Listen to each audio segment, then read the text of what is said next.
Hola, ¿cómo están? Yo soy Juli y hoy les traemos una nueva edición de Yeca de Bolsillo. Hoy vamos a estar hablando sobre nociones del lenguaje. Primero empecemos con un par de conceptos claves, como por ejemplo el enunciado. ¿Qué es un enunciado? Es una unidad de expresión de una idea conformada por una o más oraciones, gramaticalmente bien formadas en una determinada lengua, y que tiene algún sentido. Es la unidad transmisora de algún mensaje. Un enunciado científico transmite información susceptible de ser verdadera o falsa, ya que la ciencia busca reconstruir conceptualmente el mundo y hacerlo de manera profunda y exacta. Otros conceptos importantes son los de signos y símbolos. Los signos son aquellos signos naturales que tienen una relación causal con el objeto que representan. Y los símbolos son signos artificiales a los que el hombre les adjudica cierto significado, no por una relación causa-efecto, sino por un vínculo arbitrariamente prefijado. Por último, el concepto de lenguaje, que es un sistema de símbolos o de signos con significado previamente establecido que sirve para la comunicación humana.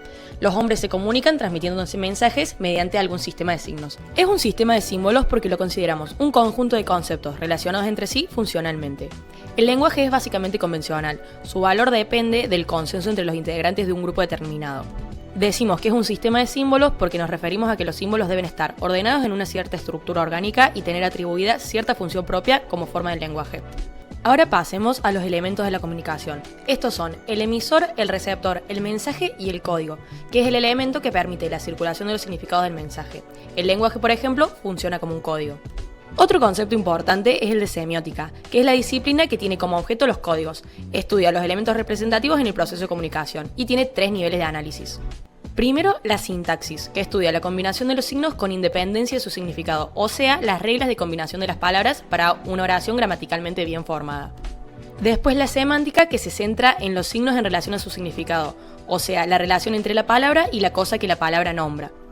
Y por último, la pragmática, que estudia los signos y a quién los usa, o sea, el análisis del lenguaje con referencia al emisor. Ahora pasemos a clases de lenguaje. Tenemos primero el lenguaje natural o acrítico, que es el que utilizamos diariamente. Se fue conformando a partir de su uso por parte de un grupo social.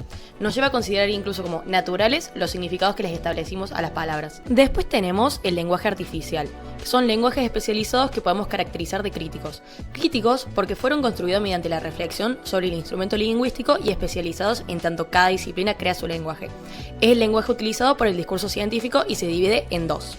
Tenemos por un lado el lenguaje técnico, que es un lenguaje específico de cada rama del conocimiento o de cada ciencia, que puede tomar sus términos del lenguaje natural, pero dándoles un significado más preciso o restringido que el del sentido usual, o crear un vocablo que nombra una categoría inexistente hasta entonces en el lenguaje natural y que el científico considera importante. Y por otro lado tenemos el lenguaje formal o abstracto, que es donde se han eliminado los términos del lenguaje natural y se emplean únicamente signos arbitrarios a los que no se les asigna un significado definitivo. Permite mostrar cuáles son las propiedades de ciertas relaciones entre enunciados o entre conceptos con independencia de cuáles sean ellos. Este es el lenguaje típico de las matemáticas puras y la lógica formal. Debemos convenir que el número de palabras que posee un lenguaje llamado natural es infinitamente más reducido que el número de significados que tenemos en mente cuando las usamos. Esto se llama polivalencia de las palabras y constituye tanto una ventaja como una desventaja. Es una ventaja porque implica la riqueza de nuestro vocabulario, pero la desventaja reside en que a veces no nos entendemos por la polivalencia de las palabras. Ahora hablemos del significado de las palabras. Cuando hablamos de lenguaje, una idea clave es la de libertad de estipulación. Básicamente, nada nos impide ponerle un nombre nuevo a una cosa. Podemos inventar una palabra, usarla, apropiarnos de ella. Ahora bien, esa libertad tiene un límite muy concreto. Si no aclaramos qué significa ese nombre que inventamos, corremos el riesgo de que nadie nos entienda. Por eso aparecen los requisitos, reglas o criterios de uso. Estas son las características que definen una palabra, lo que hace que ese término designe un concepto determinado. Dicho de otra forma, no es solo el nombre, sino qué condiciones deben cumplirse para usarla correctamente. Junto a esas características esenciales, también existen las llamadas características accidentales. Son rasgos que pueden estar presentes, pero que no son indispensables, es decir, pueden variar sin que el concepto deje de ser lo que es. Acá es importante distinguir entre dos tipos de palabras. Por un lado, los nombres propios y por el otro, las palabras de clase, o comúnmente llamados sustantivos comunes. Los nombres propios son una etiqueta única que usamos para identificar algo en particular. Puede ser una persona, un objeto o incluso un ente individual. Por ejemplo, si decidimos llamar Pablo a un mueble, no hace falta explicar qué significa Pablo. El nombre solo sirve para diferenciar a ese mueble de los demás. La única regla es usar siempre ese mismo nombre para referirnos a ese objeto específico. Y por otro lado tenemos a los sustantivos comunes, donde la lógica es distinta, porque clasificar implica agrupar cosas o hechos en función de características compartidas. Para que algo entre en una clase tiene que cumplir con ciertas condiciones que son necesarias y suficientes para el uso del término. Es decir, no alcanza con ponerle un nombre, hace falta justificar por qué algo pertenece a esa categoría y no a otra. En definitiva, el lenguaje no es solo una cuestión de palabras, sino de acuerdos, criterios y reglas que hacen posible que podamos entendernos. Siguiendo con esta idea de cómo funcionan las palabras, aparece una distinción fundamental, la connotación y la extensión de los términos. Son dos formas distintas, pero relacionadas, de entender el significado. La connotación se refiere al conjunto de características o propiedades que una palabra implica, es decir, todo aquello que tiene que cumplir algo para poder ser designado con ese término. Cuando definimos una palabra, en realidad estamos estableciendo su connotación, qué rasgos son esenciales y cuáles no. En cambio, la extensión tiene que ver con a qué cosas concretas se aplica ese término. Es el conjunto de objetos, personas o hechos que efectivamente quedan comprendidos dentro de una palabra. Mientras la connotación mira hacia adentro del concepto, la extensión mira hacia afuera, hacia los casos reales. Entre ambas existe una relación directa y muy importante. A mayor connotación, menor extensión, y viceversa. Cuantas más características exigimos para usar una palabra, menos cosas van a entrar dentro de esa categoría. Y al revés, si reducimos los requisitos, el término se vuelve más amplio y abarca más casos. Ahora bien, incluso cuando creemos haber definido bien un concepto, aparece otro problema inevitable del lenguaje: la vaguedad. La vaguedad se da cuando los requisitos de uso de una palabra no son lo suficientemente precisos, y por eso resulta dudoso si corresponde o no aplicarla a un objeto determinado, sea real o incluso imaginario. Dicho de otra manera, hay vaguedad cuando no contamos con condiciones que sean necesarias y suficientes para decidir, sin dudas, si un caso entra o no dentro de un término. Un tipo particular de vaguedad es la llamada vaguedad combinatoria. Hay palabras cuyos requisitos de uso son múltiples y variados, y aún así las utilizamos aunque no estén presentes todos esos requisitos al mismo tiempo. Por ejemplo, la palabra juego. Podemos llamar juego a actividades muy distintas entre sí, aunque no compartan todas las mismas características y sin embargo entendemos de qué estamos hablando. Frente a esto, uno podría pensar que la solución es eliminar la vaguedad, pero la realidad es que reducir la vaguedad no significa eliminarla. Lo único que podemos hacer es aclarar el significado de una palabra o acotar de algún modo su campo de aplicación. La vaguedad es prácticamente imposible de erradicar por completo, y por eso se dice que el lenguaje tiene una textura abierta. Esta textura abierta implica que siempre existe una zona de penumbra en la aplicación de ciertos términos. Hay casos en los que la aplicación de una palabra es claramente correcta y en los que es claramente incorrecta, pero entre esos dos extremos aparece una zona intermedia, en la que ya no estamos tan seguros. Allí es donde la denotación se vuelve dudosa. Además, esta incertidumbre no es estática. Existen términos cuya aplicación hoy nos parece evidente, pero que mañana, en otro contexto o frente a nuevas situaciones, pueden dejar de serlo. El significado se mueve, se adapta y se redefine. A esto se le suma otro fenómeno frecuente, la polisemia o ambigüedad. Un término es ambiguo cuando una palabra puede tener más de un significado. En estos casos, lo que determina cómo debemos entenderla no es la palabra en sí, sino el contexto lingüístico en el que aparece o la situación concreta en la que se utiliza. Todo esto muestra que la textura abierta del lenguaje es, al mismo tiempo, una ventaja y una desventaja. Es una ventaja porque no clausura los significados y deja espacio para la creatividad, la interpretación y la imaginación. Pero también es una desventaja porque nunca podemos estar absolutamente seguros de que aquello que decimos sea comprendido exactamente con el alcance que quisimos darle. Y justamente en esa tensión entre precisión y apertura es donde el lenguaje cobra su verdadera dimensión. Ahora pasemos a las funciones del lenguaje. Se dice que el lenguaje tiene múltiples funciones, que varían según la intención del hablante, el contexto y la situación en la que se usa. La primera es la descriptiva o informativa, en donde se pretende informar objetivamente un cierto estado de cosas o fenómenos. Después, la directiva o prescriptiva, que pretende influir sobre la conducta del receptor. Después, la expresiva o emotiva, que pretende expresar sentimientos o emociones del emisor. También la operativa, que por convención o usos se le asigna el valor de un cambio en la realidad a una palabra. Tenemos también la persuasiva o ideológica, que pretende influir sobre el receptor para que adhiera a una posición del emisor. Y por último, la mixta, que es donde no hay una función pura, sino que se entremezclan varias. La única función del lenguaje que es susceptible de ser verificada es la descriptiva o informativa. ¿Y cuáles son los criterios para verificar una afirmación? Que corresponda con la realidad, que haya coherencia lógica entre sus proposiciones, un criterio pragmático y por consenso. Para entender mejor las funciones del lenguaje hay una herramienta clave, las definiciones. Definir no es otra cosa que realizar un procedimiento intelectual para indicar el significado de una palabra. Cada vez que definimos, lo que hacemos es explicitar los requisitos de uso de un término. El ejemplo más cotidiano de esto es el diccionario, que suele ser el recurso más habitual para buscar definiciones. Pero definir no es solo describir, es establecer una equivalencia. Una definición reemplaza una palabra por otra expresión que tiene el mismo significado. Y acá aparecen dos elementos fundamentales. Por un lado, el definiendum, que es el símbolo término que queremos definir. Y por otro, el definiens, que es el símbolo conjunto de símbolos que explicitan ese significado. Es importante aclarar algo. El definiens no es el significado en sí mismo, sino otra expresión lingüística que, según la definición, equivale al definiendum.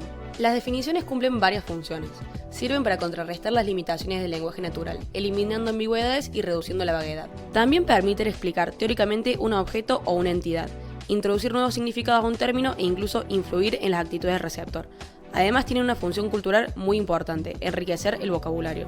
Ahora bien, no cualquier definición es válida. Existen ciertas reglas básicas que conviene respetar. Primero, el término que se define no debe aparecer dentro de la definición. Segundo, las palabras usadas en el definiens deben ser conocidas. Tercero, no son convenientes las definiciones negativas. Cuarto, hay que evitar el lenguaje ambiguo, oscuro o figurado. Y por último, debe haber un equilibrio entre la amplitud y la estrechez. Una definición no debe ser ni demasiado amplia ni demasiado restrictiva. Si clasificamos las definiciones según su modo de formulación, podemos distinguir entre definiciones reales y definiciones nominales. Las definiciones reales pretenden definir un objeto en función de su naturaleza intrínseca. El problema es que esto supone una especie de intuición especial sobre la esencia de las cosas, lo que nos lleva a discusiones de tipo metafísico. En cambio, las definiciones nominales se centran en el nombre que le asignamos a las cosas. Dentro de estas encontramos las definiciones verbales, que explican el significado de una palabra a través de otras palabras, ya sea de manera denotativa o intencional. Y también las definiciones ostensivas, que definen señalando ejemplos concretos mediante gestos o ademanes. Otra forma de clasificar las definiciones es según la función que cumplen. Están las definiciones descriptivas, informativas o lexicográficas, que informan sobre el uso habitual de una palabra y pueden verificarse según la costumbre lingüística. Están las definiciones especulativas, que responden a una decisión de quien define y asignan a un término un significado distinto del habitual. Y por último, las definiciones persuasivas, que aparentan ser informativas pero en realidad buscan influir, cargando el lenguaje de elementos expresivos para imponer un concepto. Todo esto muestra que definir no es un acto neutro. Cada definición ordena el lenguaje, pero también produce efectos, delimita sentidos, orienta interpretaciones y muchas veces construye realidad. Ahora vamos a hablar de los niveles de lenguaje. Tenemos por un lado el lenguaje objeto y por otro el metalenguaje. Dentro de los niveles del lenguaje hay una jerarquía. Para entender esto, imaginen una escalera donde cada escalón habla del escalón que tiene abajo. Primero tenemos el lenguaje objeto, que vendría a ser el escalón 0. Es el punto de partida y se define como el lenguaje que usamos para referirnos a los objetos o a la realidad. Por ejemplo, un cartel en la ruta que dice velocidad máxima 80 km por hora. Acá el lenguaje apunta directamente a un hecho físico, que es la velocidad al conducir. Después tenemos el metalenguaje, que vendría a ser el nivel 1. Es el lenguaje que se usa para hablar, describir o analizar a otro lenguaje. Por ejemplo, si más adelante encontramos un cartel que dice se deben respetar las indicaciones y las señales, este segundo cartel ya no habla de la velocidad, sino que habla del primer cartel. Por eso esta expresión está en un nivel de metalenguaje de primer nivel. Como los niveles son infinitos, podemos subir un escalón más y hablar de metalenguaje. Este se usa para referirse al metalenguaje anterior. En nuestra escalera de ejemplos, esto sería una ley que dijera: el deber de respetar las señales está previsto en la ley de tránsito. En este caso, la ley está hablando sobre la norma que nos ordenaba respetar los carteles, es decir, habla sobre el nivel 1. Vamos con un ejemplo mucho más burdo. Si yo digo, hoy es un lindo día, y la Pri dice, la Juli me dijo que hoy es un lindo día. Y después Fausto dice, la Pri me dijo que la Juli dijo que hoy es un muy lindo día. Ahí tenemos lenguaje objeto, porque es el primer nivel, metalenguaje, porque la Pri se refirió a lo que yo dije, y metalenguaje, porque Fausto se refirió a lo que la Pri dijo. Ahora hablemos del lenguaje jurídico. Cuando hablamos de lenguaje jurídico, en realidad estamos hablando de dos planos distintos. Por un lado está el lenguaje en el que se expresan las normas jurídicas, lo que se conoce como lenguaje normativo. Este es el lenguaje que utiliza el derecho para realizar actos, prohibir, autorizar, obligar, atribuir o reconocer derechos. Y también para afirmar si una persona tiene o no competencia o responsabilidad. Como explica Carrió, no se trata de un lenguaje que describe la realidad, sino de un lenguaje que actúa sobre ella. Las normas jurídicas están compuestas por palabras del lenguaje natural o por términos que pueden definirse a partir de ese lenguaje según su función social. De hecho, las normas no solo se valen del lenguaje natural, sino que necesariamente tienen que hacerlo, aunque en algunos casos incorporen términos propios del lenguaje especializado. En general, este tipo de lenguaje es prescriptivo o directivo, porque establece qué conductas deben realizarse y cuáles son las consecuencias jurídicas asociadas a ellas. Dentro de este lenguaje aparecen también las definiciones legales, que no buscan describir cómo son las cosas en la realidad, sino fijar cómo deben entenderse ciertas palabras dentro del derecho. Son definiciones estipulativas aceptadas, es decir, directivas que da la ley para que determinadas expresiones sean interpretadas de una manera específica. Además, el lenguaje jurídico puede cumplir una función operativa. Decir algo implica hacer algo. Cuando una norma establece una prohibición, una obligación o un derecho, no está informando, sino creando una realidad jurídica. Por otro lado, está el lenguaje en el que se expresan los juristas. Este es un lenguaje de carácter técnico, porque sus afirmaciones están dirigidas a una comunidad especializada, como jueces, abogados y doctrinarios. Sin embargo, este lenguaje también puede presentar problemas, especialmente cuando se lo utiliza de manera incorrecta. Uno de los errores más frecuentes es el problema de la objetividad. El discurso jurídico debería cumplir, al menos, las reglas básicas de toda investigación racional, como la coherencia y la verificabilidad. Otro error común es el uso de un lenguaje expresivo formulado como si fuera descriptivo, es decir, presentar opiniones o valoraciones persuasivas como si fueran hechos objetivos, lo que da lugar a las llamadas falacias descriptivas. Ahora bien, todo este análisis sobre el lenguaje nos lleva a un punto central, el problema de las falacias en el uso del lenguaje. Cuando hablamos de falacias, nos referimos a errores en el proceso de argumentación. Argumentar no es simplemente opinar, sino encadenar enunciados de tal manera que unos sirvan de fundamentos para otros, es decir, presentar un conjunto de razones o pruebas que respalden una aserción determinada. Cuando ese encadenamiento falla, aparecen las falacias. Las falacias pueden clasificarse, en primer lugar, en falacias formales o no formales. Las falacias formales están vinculadas con la estructura o la forma del razonamiento, mientras que las falacias no formales se relacionan con el contenido de los enunciados y con el modo en el que se usa el lenguaje. En el ámbito jurídico, estas últimas son especialmente frecuentes, porque el lenguaje tiene un peso decisivo en la argumentación. Para evitar caer en falacias, existen algunas reglas generales básicas. En primer lugar, es importante mantener una línea de pensamiento lo más natural y clara posible. En segundo lugar, respetar ciertas reglas del lenguaje, como por ejemplo, utilizar un lenguaje concreto, específico y definitivo, emplear términos de manera consistente, asignar un único significado a cada término dentro del argumento y evitar, en la medida de lo posible, el lenguaje emotivo, que suele distorsionar el razonamiento. Entre los distintos tipos de falacias aparecen las llamadas falacias de atinencia o atingencia. Estas se presentan cuando los argumentos no guardan relación con lo que se pretende demostrar, es decir, cuando las proposiciones carecen de conexión lógica con la conclusión. Dentro de este grupo encontramos, por ejemplo, el argumento ad misericordiam, que consiste en apelar a la piedad o compasión mediante un uso emotivo del lenguaje para obtener un trato especial. Otro caso es el argumento ad populum, que apela a la multitud y dirige un llamado emocional al pueblo con el objetivo de ganar adhesión para una conclusión que carece de pruebas, buscando despertar entusiasmo o pasión en lugar de ofrecer razones. También aparece la falacia de la pregunta compleja, que consiste en formular una pregunta de tal manera que la persona no pueda responder afirmando o negando sin quedar comprometida con una afirmación que ya está implícita en la pregunta. Otro grupo importante es el de las falacias de ambigüedad, que surge cuando los términos se utilizan de manera imprecisa o con más de un significado. Un ejemplo típico es el equívoco, donde un término ambiguo lleva a una interpretación errónea del argumento. También encontramos la falacia de composición, que consiste en atribuir al todo las propiedades de sus partes, y la falacia de división, que hace lo contrario, atribuir a las partes las propiedades que corresponden al todo. Un ejemplo de falacias de composición o de división sería, si yo digo, cada jugador del equipo es excelente, por lo tanto el equipo va a jugar excelente. Eso sería una falacia de composición. En cambio de división sería si yo digo, este equipo es excelente, por lo tanto cada jugador es excelente. Con esto cerramos el capítulo de nociones del lenguaje. Desde la Secretaría de Ingreso te vamos a brindar todas las herramientas para que puedas afrontar esta nueva etapa de la mejor manera. Recordá que el ingreso lo hacemos juntos.